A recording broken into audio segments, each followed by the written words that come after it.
Shoo, shoo, shoo. Lebih dari 10 suara menembus udara dan melewati tubuh Li Yunxiao, langsung menghilang tanpa jejak. Hanya cairan hijau yang ada di depan Li Yunxiao. Itu diperbaiki oleh Clear Sky Mirror. Bergerak perlahan di udara sesuai lintasannya sendiri, seolah-olah dalam gerakan lambat. Tetesan darah tersebar di sekitar cairan hijau, melayang keluar dari telapak tangan Li Yunxiao. Untuk bekerja sama dengan Clear Sky Mirror, dia sengaja menggunakan telapak tangannya untuk memblokir cairan hijau. Pada akhirnya, telapak tangannya tertembus. Kita harus tahu bahwa bahkan serangan seorang leluhur bela diri pun akan sulit melukai tubuh tuannya. Namun, benda kecil ini menembusnya dalam sekejap. Namun, hal itu juga sangat terhalang dan akhirnya ditekan oleh Clear Sky Mirror. Besar, saya akhirnya menangkap satu. Zhou Ziyuan melompat ke girangan dan berkata dengan keras, "Saya ingin melihat monster apa yang berani menyerang saya." Selain menatap cairan hijau, matanya juga memancarkan keraguan dan keserakahan saat dia melirik Li Yunxiao. Gerakan kaki Li Yunxiao yang aneh membuatnya sangat bersemangat. Selain itu, perkiraan konservatif adalah bahwa Li Yunxiao memiliki setidaknya 1 miliar batu primal kelas menengah pada dirinya.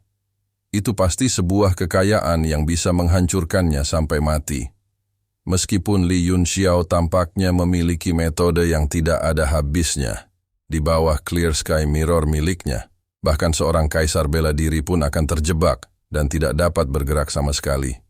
Adapun kecantikan halus Martial Lord di sampingnya, satu gerakan saja sudah cukup untuk menghadapinya. Hah! Saat Zhou Ziyuan sedang berjuang di dalam hatinya, tidak dapat memutuskan apa yang harus dilakukan, Li Yunxiao mendengus dan menarik kembali tangan kirinya.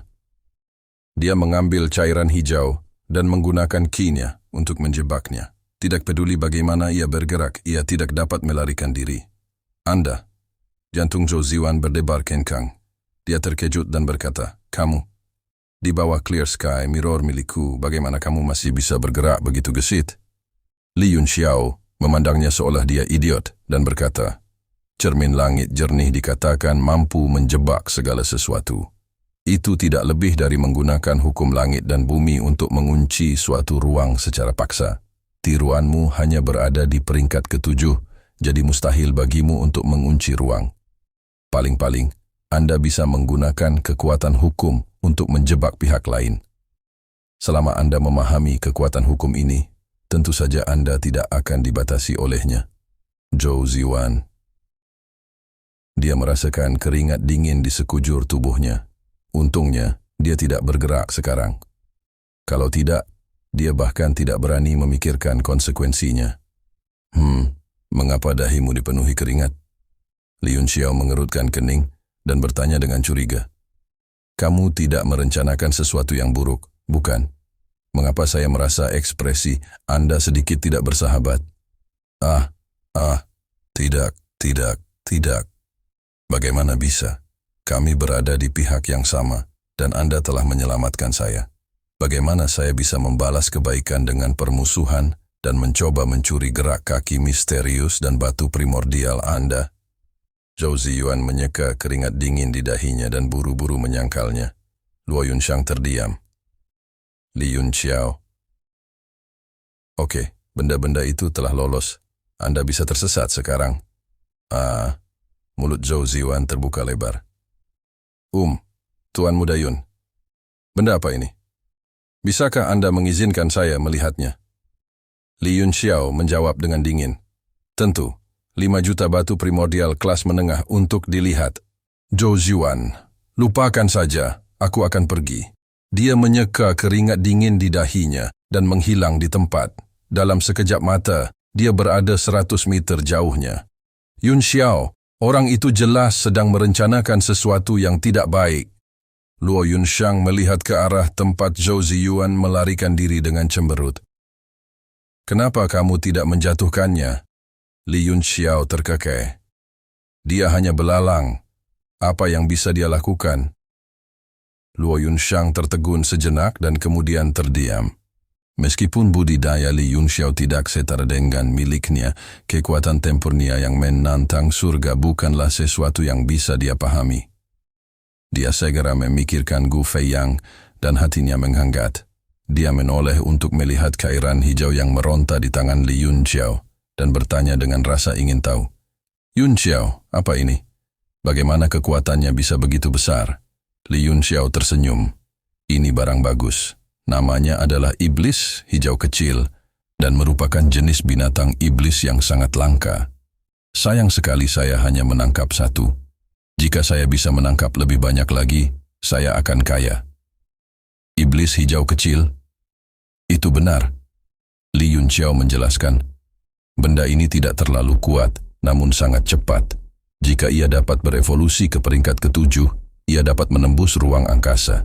Selain itu, ada begitu banyak dari mereka sehingga bahkan yang mulia bela diri pun akan pusing menghadapinya. Aku akan memberikan setan hijau kecil ini padamu. Ini cukup menyenangkan. Seru. Luo Yunshang memandangi cairan hijau yang bergumul di tangan Li Yunxiao.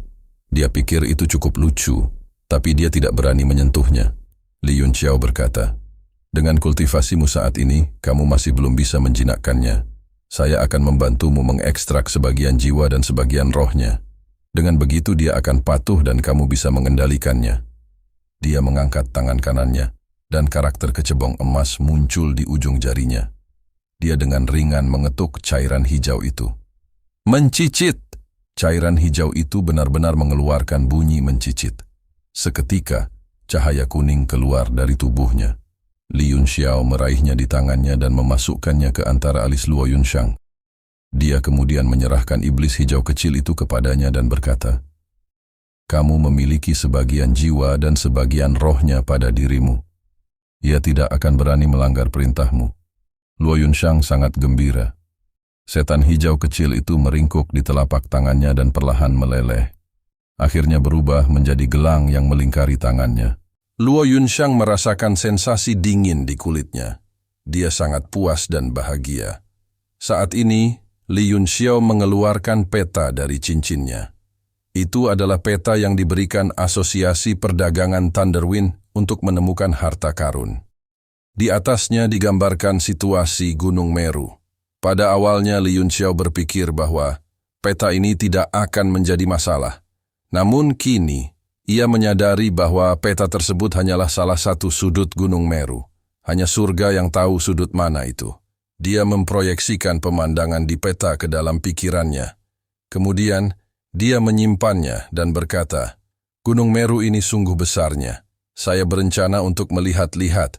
Guru Luo, apakah kamu tinggal di sini untuk menerobos? Atau tidak perlu terburu-buru untuk menerobos? Aku akan melihat-lihat bersamamu. Saya hanya bisa datang ke tempat ini sekali dalam hidup saya. Luo Yunshang buru-buru berkata. Baiklah. Li Yunxiao tidak mengatakan apapun lagi. Dia membuang kereta serigala Ezur. Mereka berdua menaikinya dan dengan cepat bergerak maju di Gunung Meru. Setelah sekian lama, samar-samar dia bisa merasakan jejak beberapa sosok di bawah. Mengaum. Tiba-tiba, auman keras binatang iblis datang dari depan mereka. Seluruh pegunungan berguncang. Ratusan burung di hutan di bawah terkejut dan terbang satu demi satu. Apa yang sedang terjadi? Mata Li Yunxiao menjadi serius. Dia buru-buru menghentikan Azure Wolf Chariot dan melihat ke bawah dari langit. Beberapa orang terbang dengan cepat. Tubuh mereka bersinar terang. Kemudian mereka terbang kembali ke bawah. Suara gemuruh terdengar. Sepertinya mereka sedang bertarung dengan binatang iblis. Dia terbang dengan hati-hati dan memperhatikan dari jauh. Itu adalah binatang batu raksasa yang bertarung dengan 5 seniman bela diri. Binatang batu itu adalah binatang iblis peringkat 6, tapi yang ada di depannya 3 atau 4 kali lebih besar dari yang ada di alam seni bela diri surga. Itu juga jauh lebih ganas. Kelima seniman bela diri semuanya adalah Grandmaster seni bela diri di alam 6 arah. Namun, mereka hanya bisa melindungi diri mereka sendiri saat bertarung dengan monster batu itu. Mereka harus menghindar saat bertarung agar tidak dikalahkan. Li Yunxiao menatap binatang batu itu. Matanya berkedip. Tidak ada yang istimewa dari binatang batu itu. Namun, ia memiliki hati yang sangat berharga. Itu disebut hati batu. Sama seperti api neraka teratai Qian yang diperoleh Duan Yue, itu adalah harta karun tipe bumi yang sangat berharga. Agar batu ini bisa tumbuh begitu besar, hati batu menjadi lebih luar biasa lagi. Saudaraku, datang dan bantu kami. Bunuh binatang batu ini dan kami dapat berbagi manfaatnya. Seseorang di bawah berteriak ketika dia merasakan Azure Wolf Chariot. Mereka berlima bertarung dengan susah payah. Semakin mustahil bagi mereka untuk menang. Li Yunxiao melirik mereka berlima dan mencibir dalam hatinya. Kelima orang ini jelas bukan dari faksi yang sama. Mereka pasti berkumpul secara kebetulan. Mereka terus-menerus menggunakan teknik gerakan untuk bertarung dan mengumpulkan kekuatan. Tak satu pun dari mereka yang mau bertarung dengan seluruh kekuatan mereka. Kalau tidak, bahkan jika mereka tidak bisa mengalahkannya, binatang batu itu tidak akan sombong. Saudaraku, kita hanya raja bela diri. Tidak ada gunanya kita turun. Teriak Li Yunxiao dengan cemas. Apa? Hanya raja bela diri? Bagaimana sampah seperti itu bisa masuk ke Gunung Meru? Nada suara orang itu segera berubah dan dia mulai memarahi. Orang lain berkata, itu pasti para murid sekte sampah dari wilayah selatan. Kekuatan mereka adalah sampah, tetapi mereka menempati begitu banyak tempat. Sayang sekali. Sebaiknya kamu jaga mulutmu. Apa kamu percaya aku tidak akan membunuhmu sekarang? Orang lain berteriak dengan marah. Dia sepertinya berasal dari wilayah selatan. Dia sangat marah. Wilayah selatanmu itu sampah. Apa? Tidak puas. Orang itu mencibir, bunuh aku. Kami bahkan tidak bisa mengurus diri kami sendiri saat ini. Berhenti bicara omong kosong. Bajingan, orang wilayah selatan sangat marah. Dia mengabaikan serangan monster batu itu dan mengangkat pedangnya untuk menebas orang lain. Hari ini, aku akan melihat apakah aku bisa membunuhmu atau tidak. Ekspresi orang itu berubah. Dia berkata dengan marah, apakah kamu gila? Tidak hanya pedang orang wilayah selatan itu menebas, yang membuatnya semakin ketakutan adalah tubuh besar monster batu. Itu tiba-tiba berubah menjadi batu bergulir yang tak terhitung jumlahnya dan jatuh dari langit. Batu-batu bergulir itu dipenuhi energi iblis. Mereka tidak kalah dengan senjata Xuan. Pada saat yang sama, mereka menghancurkannya tanpa pandang bulu, seolah-olah sebuah gunung sedang runtuh. Berlari!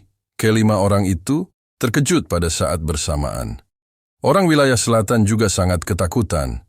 Dia buru-buru mengoperasikan energi aslinya hingga mencapai puncak.